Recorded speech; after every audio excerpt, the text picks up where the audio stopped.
오늘 거룩한 주일 예배 참 잘 오셨습니다.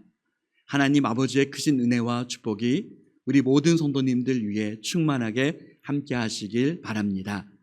우리 서로 사랑합니다. 축복합니다. 인사 나누겠습니다. 사랑합니다. 축복합니다.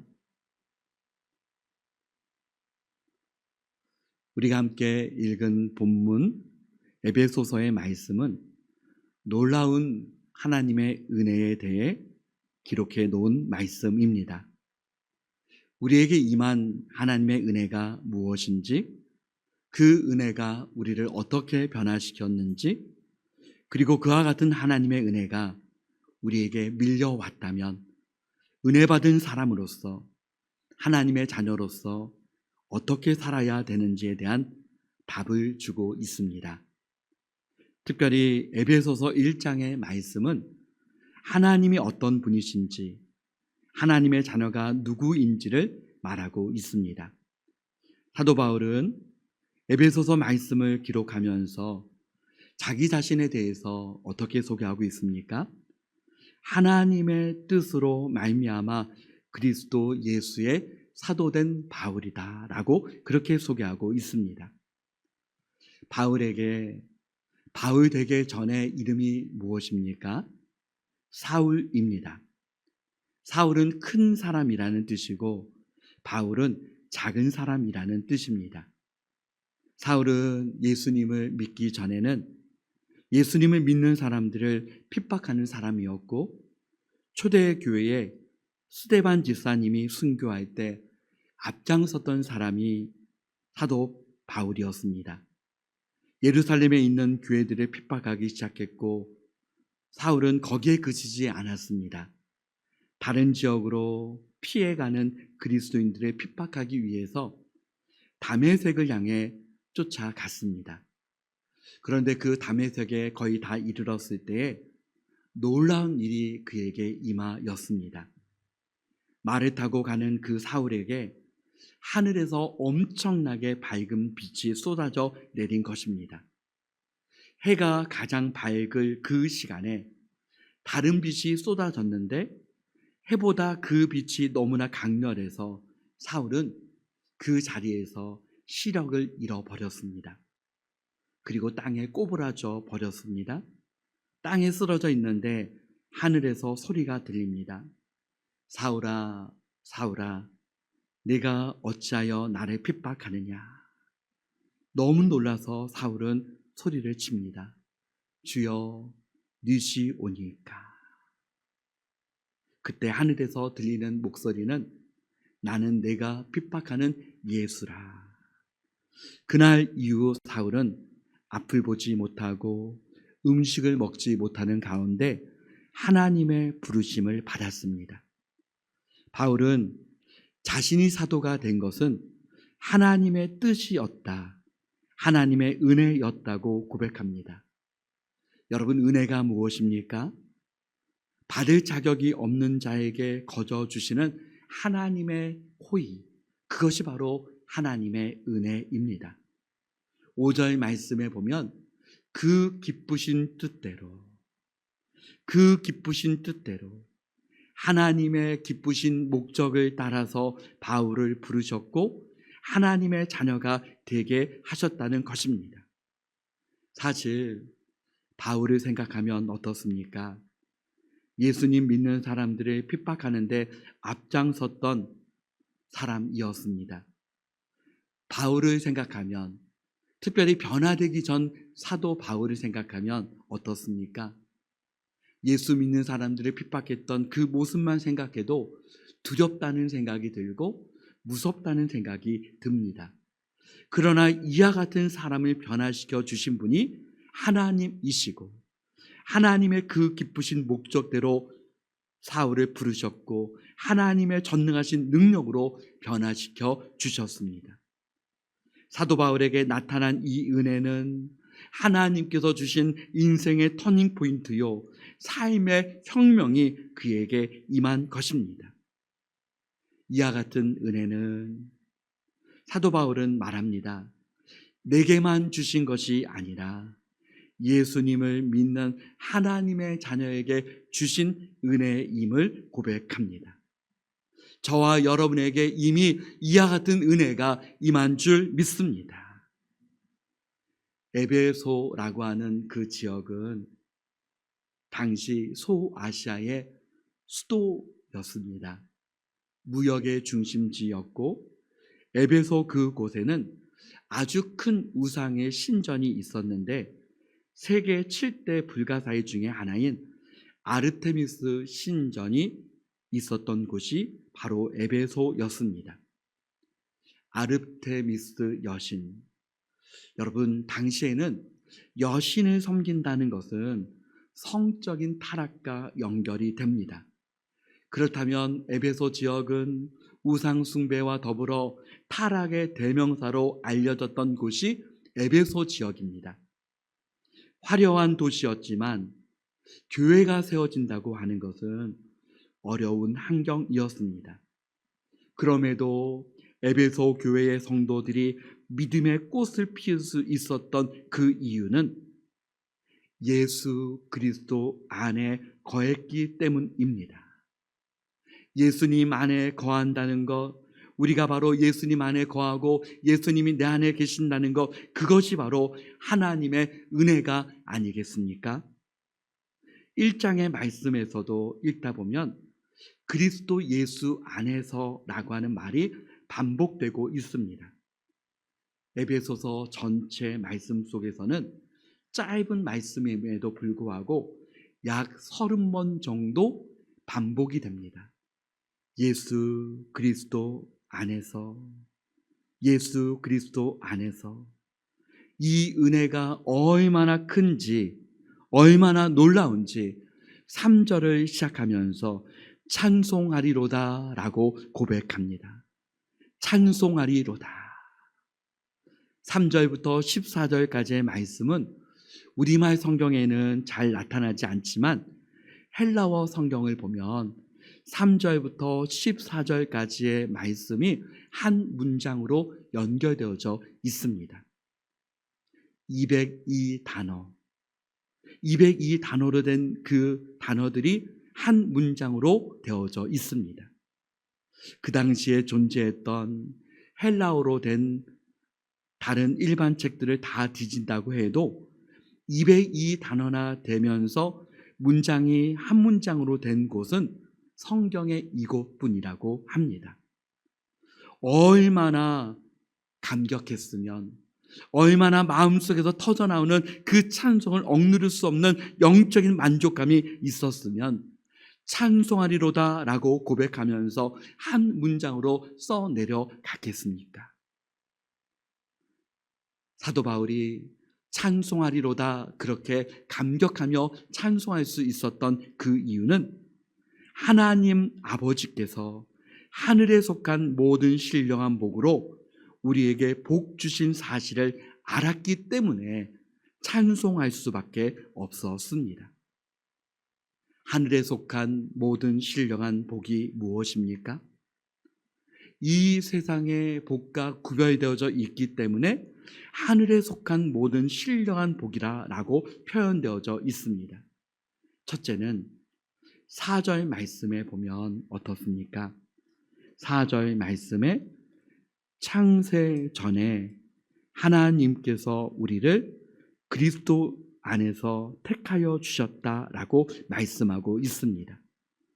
하나님 아버지께서 우리에게 주신 첫 번째 하늘의 신령한 복은 선택의 축복입니다. 사실 이 선택의 교리로 인하여서 수많은 사람들이 고민해 왔습니다. 왜 하나님 우리만 선택하셨습니까? 모든 사람을 다 선택하실 수는 없으셨습니까?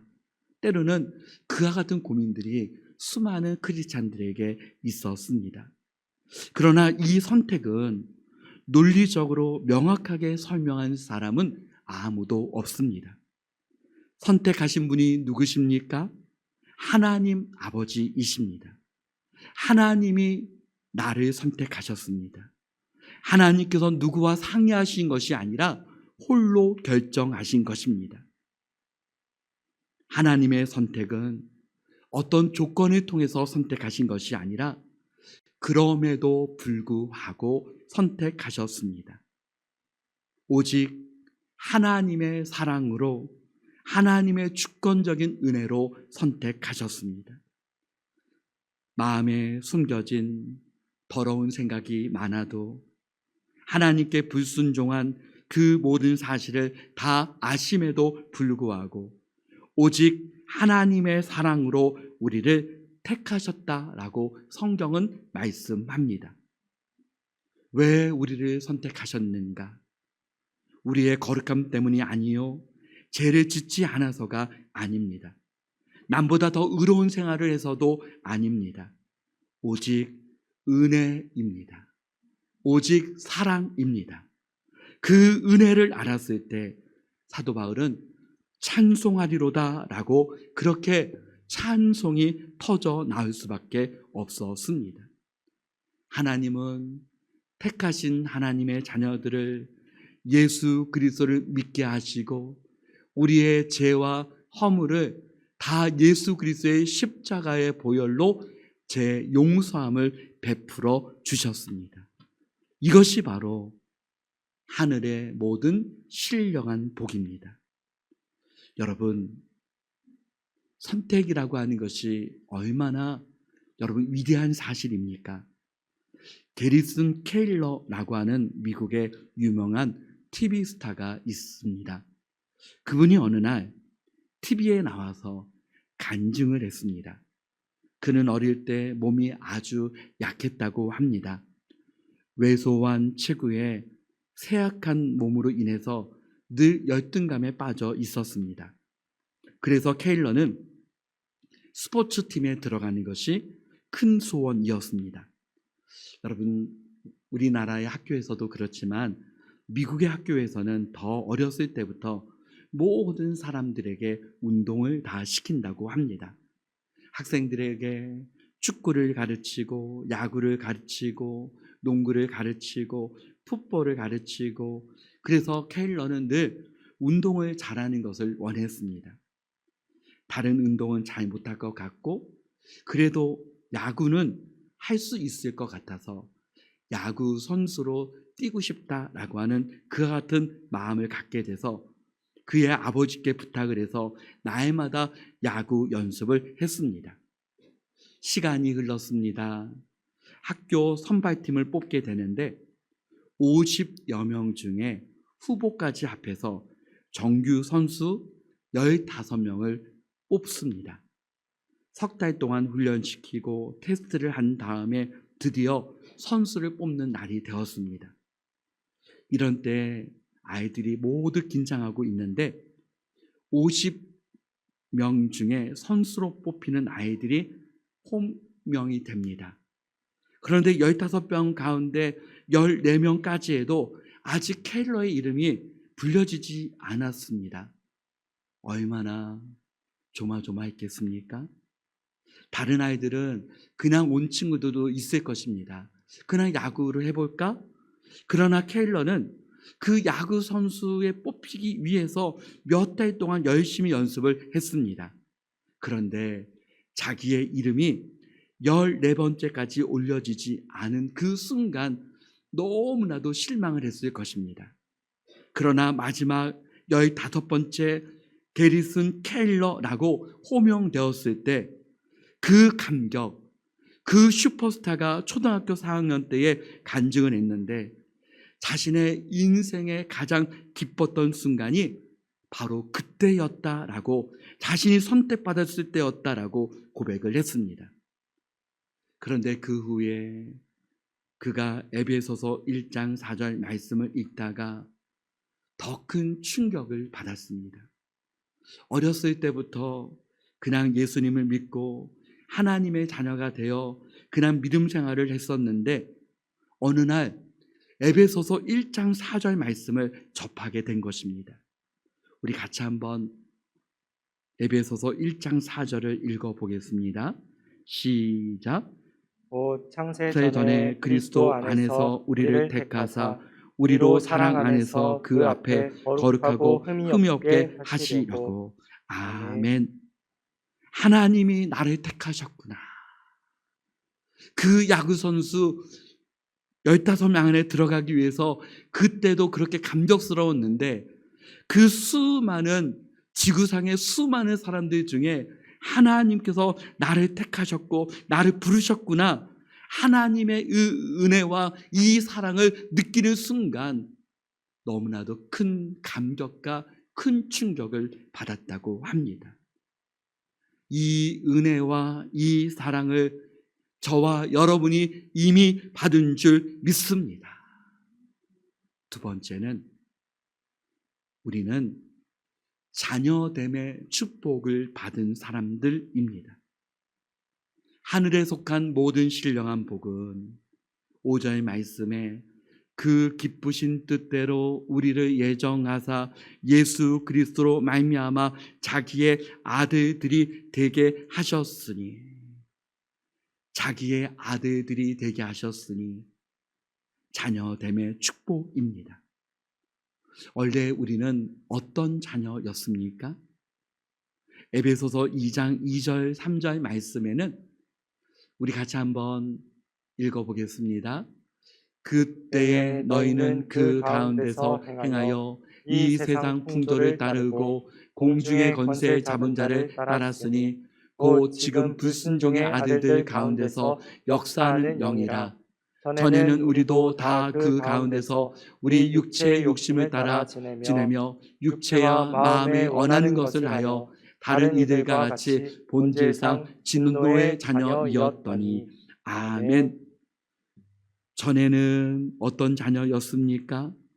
불순종의 아들이요, 공중권세 잡은 자의 자녀요, 진노의 자녀요, 사단의 자녀였습니다. 그러나 하나님께서 우리에게 찾아오시고 우리를 불러주셔서 죄의 종된 신분에서 하나님의 아들로 자녀로 삼아 주셨습니다. 하나님의 그 기쁘신 뜻대로 우리를 예정하사 예수 그리스도로 말미암아 자기의 아들들, 자녀가 되게 하셨습니다. 자녀라고 하는 것은 어떻습니까? 자녀라고 하는 그 상태 이름만 있는 것이 아니라 자녀에게 주어진 권세와 지위와 자녀로서 누릴 수 있는 최상의 것을 다 포함하고 있는 것이 자녀됨입니다. 하나님의 자녀됨의 권세와 지위에 대해서 베드로전서 2장 9절 10절 말씀에는 우리 같이 읽어보겠습니다. 그러나 너희는 택하신 족속이요 왕같은 제사장들이요 거룩한 나라요 그의 소유가 된 백성이니 이는 너희를 어두운 데서 불러내어 그의 기이한 빛에 들어가게 하신 이의 아름다운 덕을 선포하게 하려 하심이라. 너희가 전에는 백성이 아니더니 이제는 하나님의 백성이요 전에는 긍휼을 얻지 못하였더니 이제는 긍휼을 얻은 자니라. 아멘. 사랑하는 성도 여러분, 전에는 우리가 하나님의 자녀가 아니었지만 예수 그리스도로 말미암아 하나님의 자녀가 되었고 하나님의 자녀로서의 그 지위와 그 권세를 누릴 수 있는 그 은혜를 누리고 있는 줄 믿습니다.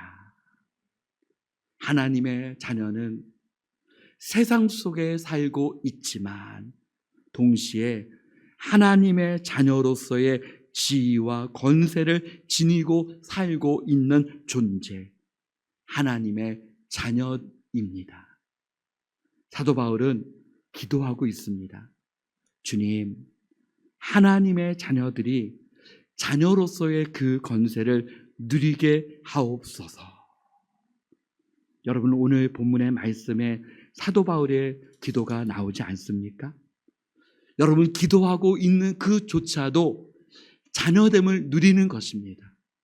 하나님 아버지께서 자녀들에게 주신 그 권세 중에 하나가 기도인 줄 믿습니다. 사도 바울은 그 권세를 알았기 때문에 말씀을 기록하면서도 하나님 아버지께 자녀됨의 권세를 가지고 주님께 기도하고 있는 것입니다. 사랑하는 성도 여러분, 저와 여러분이 자녀로서 예수 그리스도의 이름으로 기도할 때 하나님께서 저와 여러분의 기도를 들어주시는 줄 믿습니다. 그러면 사도 바울은 어떤 기도를 하고 있습니까? 먼저는 17절 한번 읽어보겠습니다. 17절 말씀 우리 같이 읽어보겠습니다. 우리 주 예수 그리스도의 하나님 영광의 아버지께서 지혜와 계시의 영을 너에게 주사 하나님을 알게 하시고 아멘. 하나님을 알게 하옵소서.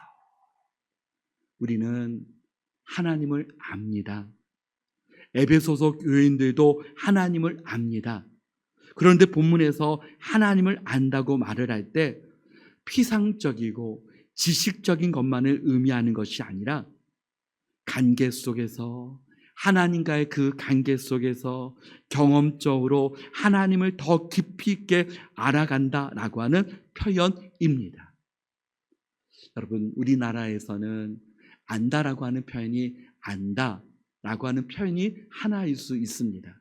그런데 성경에 보면은 영적으로 안다, 직관적으로 안다, 지식적으로 안다, 더 깊이 있게 안다, 여러 단어들이 다양합니다. 본문 말씀에 나오는 것은 에피그노시스입니다. 더 자세하게, 더 깊이 하나님을 지식적인 것과 더불어 더 인격적으로 만나고 경험적으로 알고 더 깊이 있게 하나님을 알게 해 주옵소서, 그렇게 기도하고 있는 것입니다. 사랑하는 성도 여러분, 하나님을 압니다. 그러나 더 깊이 있게 하나님과의 관계와 교제 속에서 더 깊이 있게 하나님을 만나고 알아가는 저와 우리 모든 성도님들 되시기를 축복합니다. 우리 18절 말씀을 읽을 때 우리 중고등부 우리 청년들과 함께 제가 한번 읽어보겠습니다. 우리 18절 말씀을 화면을 보면서 우리 같이 한번 우리 청년부와 우리 중고등부 학생들이 같이 읽어보겠습니다. 18절 말씀 성경을 읽으면서 보겠습니다. 너희 마음의 눈을 밝히사 그의 부르심의 소망이 무엇이며 성도 안에서 그 기업의 영광의 풍성함이 무엇이며. 아멘. 아멘. 여러분, 마음의 눈은 어떤 눈입니까? 마음의 눈을 밝힌다고 하는 것은 어떤 의미입니까? 여러분, 세속적인 가치관의 눈으로 보면 세상에서 귀하게 여기는 것이 똑같이 우리도 귀한 것으로 봅니다. 세상에서 가치를 가지고 있는 것을 우리도 똑같은 가치 기준으로 봅니다. 그런데 세상 속에 있는 세속적 가치관이 아니라 하나님께서 마음의 눈을 열어서 하나님께서 더 중요하게 여기시는 그 가치를 볼 수 있는 눈을 열어주시면 세속적인 가치에 의해서 귀하다고 느껴진 것이 더 이상 나에게는 귀하게 여겨지지 않을 수 있습니다. 세상에서 아무리 하찮게 여기는 것이라 할지라도 하나님께서 귀하게 여기는 그것을 바로 우리가 귀하게 여길 수 있는 줄 믿습니다. 그래서 사도 바울은 기도합니다. 하나님, 마음의 눈을 열어서 하나님께서 바라보시는 곳에 우리의 시선이 머물게 하시고 하나님께서 더 중요하게 여기시는 그 가치에 우리가 볼 수 있는 눈을 열어 주옵소서. 엘리사와 게하시가 동시에 아람 나라 군대가 쳐들어온 것을 똑같이 보았습니다. 그런데 엘리사는 아람 나라 군대와 동시에 하늘의 군대를 보았을 때 그 마음에 두려움이 없었습니다. 엘리사의 종 게하시는 어떻습니까? 아람 나라 군대만 보았고 하늘의 군대를 못 보았을 때 크게 두려움에 떨었습니다. 성령께서 눈을 열어주실 때 게하시의 눈이 열려져서 하늘의 군대를 볼 수 있었습니다. 주님께서 저와 여러분의 눈을 열어주셔서 하나님의 것을 볼 수 있는 은혜, 하나님이 원하시는 그 가치에 우리의 가치를 둘 수 있는 은혜가 임하시길 축복합니다. 19절은 어떻게 기도하고 있습니까? 우리 다 같이 19절을 한번 읽으면서 말씀을 읽겠습니다. 그의 힘의 위력으로 역사하심을 따라 믿는 우리에게 베푸신 능력의 지극히 크심이 어떠한 것을 너희로 알게 하시기를 구하노라. 아멘. 그의 힘의 위력으로. 여러분, 이 위력이라고 하는 것은 하나님의 능력과 강력 아닙니까? 그런데 여러 표현 중에서 왜 위력으로 표현했을까? 위력이라고 하는 것은 어떤 힘으로 제압하는 것을 위력이라고 쓰기도 합니다. 그래서 사람들은 위력이라고 하는 그 표현을 부정적으로 쓰여질 때가 있습니다.